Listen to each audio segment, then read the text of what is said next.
Hi social post వ్యూవర్స్‌కి నేను doctor Anil Kumar Bachchu, certified financial ప్లానర్‌ని. అందరికీ ఏంటంటే మనకు సాలరీ వస్తా ఉంది. బట్ సరిపడా సేవింగ్స్ మనం చేయలేము. మన కాస్ట్స్ ఎలా తక్కువ చేసుకోవాలి? ఇంత కాస్ట్‌లున్నాయి. ఖర్చులు చాలా ఉన్నాయి.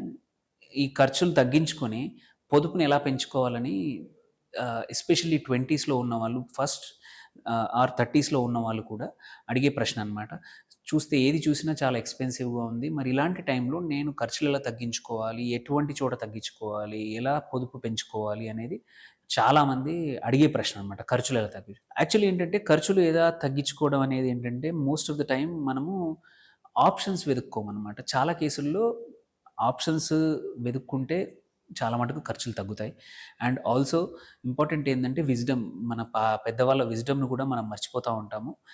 అది కూడా చాలా కేసుల్లో వర్కౌట్ అవుతుంది. కొన్ని ఎగ్జాంపుల్స్ చూద్దాం. ఖర్చులు ఎలా తగ్గించుకోవచ్చు. ఎగ్జాంపుల్ చూస్తే సింపుల్ ఎగ్జాంపుల్ ఇప్పుడు ఎవరికి చూసినా సరే మన ఎక్స్‌పెండిచర్‌లు ప్రతి నెల ఖర్చుల్లో పవర్ ఖర్చు, ఓకే. ఎలక్ట్రిసిటీ ఖర్చు ఉంటుంది. సో, అయినంత వరకి అనవసరమైన వస్తువులు కానీ ఆర్ ఎక్కువగా పవర్ కన్జ్యూమ్ చేసే అప్లయెన్సెస్ కానీ ఆర్ మనము అనవసరంగా ఎలక్ట్రిసిటీ యూజ్ చేసే పరికరాలు ఏవైతే ఉన్నాయో వదిలేసి వెళ్తా ఉంటాం. సింప్లీ వాటిని మేనేజ్ చేసినా సరే నెలకి 200, 300 రూపాయల సేవింగ్ ఈజీలీ పాసిబుల్. బట్ మనం ఏంటంటే చాలా మటుకు వెదర్ ఇట్ ఈస్ రిఫ్రిజిరేటర్ గానీ, ఏసీ గానీ, ఫ్యాన్స్ కానీ ఏవైనా సరే మనం ఏంటంటే మన పేరెంట్స్ జనరేషన్‌లోగా కాకుండా మనం కొంచెం కన్జర్వేటివ్‌గా కాకుండా లిబరల్‌గా ఆర్ కొంచెం వదిలేస్తామనమాట.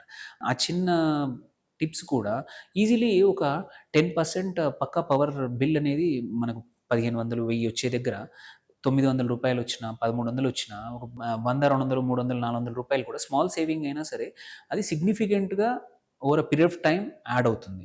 అండ్ సో చిన్న సేవింగ్ అనిపిస్తుంది కానీ అది చేయొచ్చు. సెకండ్ చాలామంది ఏంటంటే అన్‌యూజ్డ్ అవసరం లేని వాటికి సబ్స్క్రైబ్ చేస్తా ఉంటారు. వెదర్ ఇట్ ఈస్ న్యూస్ యాప్సే కానీ ఆర్ ఈ కాలంలో చూస్తే డిజిటల్ సబ్స్క్రిప్షన్స్ చాలా ఉంటాయి. సో వాటికి సే యూనో మన ఓటీటీసే అనుకోండి ఆర్ ఫోన్‌లో గానీ రకరకాల సబ్స్క్రిప్షన్స్ అనేటివి చాలా మటుకు మనం వాడకుండానే పే చేస్తా ఉంటాం. ఎంత రూ. 50 కదా! ఎంత రూ. 100 కదా! అని. So most of the time ఏంటంటే ఫిక్స్డ్ ఎక్స్‌పెండిచర్ అనేది మనము రికరెంట్ ఎక్స్‌పెండిచర్ అనేది మనం పెంచుకుంటూ పోతా ఉంటాం. మనం most of the time we don't even మనం చూడమనమాట.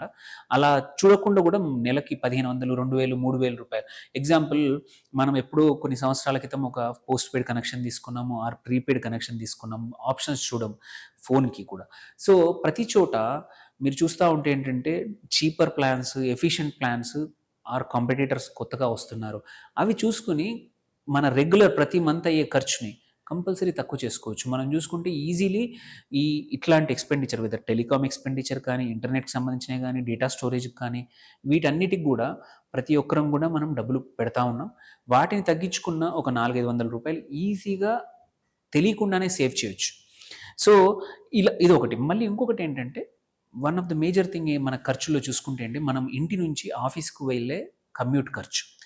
కుదిరినంత వరకి ఎవరికైతే జాబ్ ఎమర్జెన్సీ కాదో కొంచెం టైం కరెక్ట్‌గా ప్లాన్ చేసుకుంటే, పబ్లిక్ ట్రాన్స్‌పోర్ట్ వాడుకొని చీపర్ మెథడ్స్‌లో మనము ఆఫీస్‌కి వెళ్ళగలిగి మన కమ్యూట్‌కి వాడుకున్నామనుకోండి, ఈజీలీ ఒక రూ. 700 ఈజీగా సేవ్ చేయొచ్చనమాట. సో, దిస్ ఈజ్ అంటే ఈజీలీ పాసిబిలిటీ ఉంది. సో, ఇలాగే దీంతో పాటు కొన్ని కేసుల్లో మనకు చాలా గవర్నమెంట్ స్కీమ్స్ ఉంటాయి. వాటి ద్వారా కూడా మనము పొదుపు చేసుకోవచ్చు. డబ్బుల్ని ఖర్చు తక్కువ చేసుకోవచ్చు. మనము ఇంకొకటి ఈ మధ్యలో జరుగుతుంది ఏంటంటే ఈటింగ్ ఔట్. బయట తినడం ఎక్కువైపోయింది. మనము ఇన్‌స్టెడ్ ఆఫ్ కుకింగ్ చేయడం కన్నా మనం స్విగ్గీలో గానీ ఆర్డర్ చేయడం వల్ల తెలియకుండానే మన ప్రతి నెల ఒక రూ. 1000, రూ. 2000 అడిషనల్‌గా ఖర్చు చేస్తా ఉన్నాం. సో, ఇప్పుడు వీటిని కూడా కొంచెం పద్ధతి ప్రకారం మనం ప్లాన్ చేసుకుంటే మనం కంపల్సరీ మనం సేవ్ చేసుకోవచ్చు. అడిషనల్‌గా ఒక రూ. 1000 వరకు ఈజీగా సేవ్ చేయొచ్చు.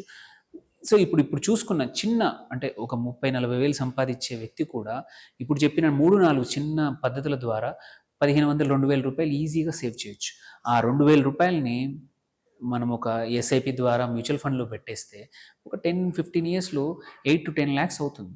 సో, స్మాల్ అమౌంట్ సేవింగ్స్ కూడా సేవింగ్స్ ఎట్లా ఖర్చులు తగ్గించుకోవడం వల్ల కూడా మనకి పెద్ద అమౌంట్ డబ్బులు సేవ్ చేసే అవకాశాలున్నాయి. సో, అందుకే కొంచెం పించింగ్ కొంచెం కష్టమైనా సరే ప్రతి చోట ఎస్పెషల్లీ రికరింగ్ ఖర్చులు ఏవైతే ఉన్నాయో, ప్రతి రెగ్యులర్‌గా ఖర్చులు పెట్టాయి ఉన్నావో, ఒకటికి 2 సార్లు చూసుకొని ఏదైనా చీపర్ ఆప్షన్, బెటర్ ఆప్షన్, తక్కువ ఖర్చులో అయ్యే అవకాశాలు ఉన్నాయా అని చూసుకుంటే ఏంటంటే ఈజీగా 100, 200 అనిపిస్తుంది కానీ over a period of time మనం సేవ్ చేయడం వల్ల ఆ డబ్బుల్ని ఎక్కడైనా పొదుపు చేస్తే కంపల్సరీ ఆ పొదుపు వల్ల అడిషనల్ కార్పస్ క్రియేట్ అవుతుంది. ఓవర్ ఒక 10 సంవత్సరాల తర్వాత ఆ కార్పస్ నుంచే మీకు కావాల్సిన అడిషనల్ సెకండ్ ఇన్‌కమ్ గూడా జనరేట్ చేసే అవకాశాలున్నాయన్నమాట. సో, ఖర్చులను తక్కువ అంచనా చేయకూడదు. ఎస్పెషల్లీ ఖర్చులైతే ఏవన్నా రికరెంట్ ఎక్స్‌పెన్సెస్ ఏవైతే ఉన్నాయో, ప్రతి నెల మనం పెట్టే ఖర్చులున్నాయో, వాటికి ఒకటికి 2 సార్లు రివ్యూ చేసుకొని వాటిని మనం అవసరమా? కాదా? అని చూసుకుంటే ఏంటంటే, కంపల్సరీ ఖర్చులు తగ్గించుకొని, సేవింగ్స్ పెంచుకొని, over a period of time savings చేస్తే వాటిని వల్ల ఈ మంచి అలవాటు వల్ల కూడా మనకు కావాల్సిన అంత అమౌంట్‌ని మనం క్రియేట్ చేయగలుగుతాం. మంచి అలవాట్లనేది వెరీ ఇంపార్టెంట్. సో, ఈ మంచి అలవాట్లు ఎంత తొందరగా, ఎంత యంగ్ ఏజ్‌లో మనకు అలవాటైతే, అంత ఎక్కువగా ఫైనాన్షియల్‌గా సక్సెస్ అయ్యే అవకాశాలు మనకి ఉన్నాయన్నమాట. సో, ఈ మంచి అలవాట్ల వల్ల ఇంకో అడ్వాంటేజ్ ఏందంటే, కొన్ని డబ్బులు వేస్ట్ చేసే అలవాట్లకు గూడా దూరమవుతాం. సో, 2 అడ్వాంటేజెస్ అటు సేవింగ్స్ పెరుగుతాయి. ఇంకో సైడ్ నుంచి ఇది గూడా జరుగుతుంది. సో, ఇట్ ఈస్ పాసిబుల్ ఖర్చులు తగ్గించుకొని, పొదుపు పెంచుకునే అవకాశాలు చాలా సింపుల్ మెథడ్స్ ఉన్నాయి. జస్ట్ ఏంటంటే కొంచెం వాటి మీద శ్రద్ధ చూపిస్తే చాలన్నమాట. థాంక్ యూ అండి.